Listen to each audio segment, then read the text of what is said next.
बड़ी खबर आई तुर्की से। वहां हमास के समर्थकों ने अमेरिका के एक एयरबेस पर धावा बोल दिया। खबर है कि इसी वजह से वहां रखे अमेरिका के परमाणु हथियार भी खतरे में आ सकते हैं, क्योंकि हजारों लोगों की भीड़ ने अमेरिका के उस एयरबेस को घेर लिया और उसमें घुसने की कोशिश की। बताया गया कि वो लोग इजरायल और हमास की लड़ाई को लेकर अमेरिका पर बुरी तरह भड़क गए। अमेरिका और तुर्की सैन्य संगठन नेटो का हिस्सा है और एक दूसरे के सहयोगी हैं, लेकिन इजरायल और हमास जंग में दोनों के रास्ते अलग अलग हो चुके हैं, क्योंकि अमेरिका जंग के पहले दिन से ही इजरायल की मदद कर रहा है, जबकि तुर्की हमास के साथ खड़ा है। इसीलिए अमेरिका पर भड़के हमास के समर्थकों ने तुर्की में उसके एयरबेस को निशाना बनाया।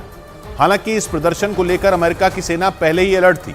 न्यूज एजेंसी रॉयटर्स के मुताबिक इसीलिए एक हफ्ते पहले ही तुर्की में अमेरिका के उस एयरबेस की सुरक्षा भी बढ़ा दी गई थी, क्योंकि एयरबेस पर हंगामा मचाने से 3 दिन पहले ही ये प्रदर्शनकारी तुर्की के इस्तांबुल शहर से बसों में रवाना हुए थे, जो करीब 950 किलोमीटर की यात्रा कर तुर्की के अदाना शहर में मौजूद अमेरिका के इंजरलिक एयरबेस के बाहर इकट्ठा हो गए। हाथों में फिलिस्तीन का झंडा लिए प्रदर्शनकारियों ने गाजा में इजरायल के हमलों का विरोध किया और इस जंग में इजरायल का साथ देने वाले अमेरिका के खिलाफ भी अपना गुस्सा जाहिर किया। लेकिन कई घंटों तक तुर्की में अमेरिकी वायुसेना के इंजरलिक एयरबेस के बाहर प्रदर्शन कर रही लोगों की भीड़ अचानक उग्र हो गई, जिसके बाद वहां अफरा तफरी मच गई।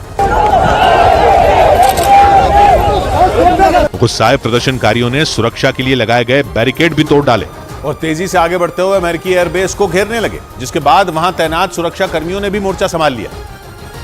क्योंकि हाथों में फिलिस्तीन के झंडे लिए प्रदर्शनकारियों के एक गुट ने एयरबेस में घुसने की कोशिश की, जिसके बाद इंजरलिक एयरबेस की सुरक्षा करने वाले जवानों ने आंसू गैस के गोले छोड़े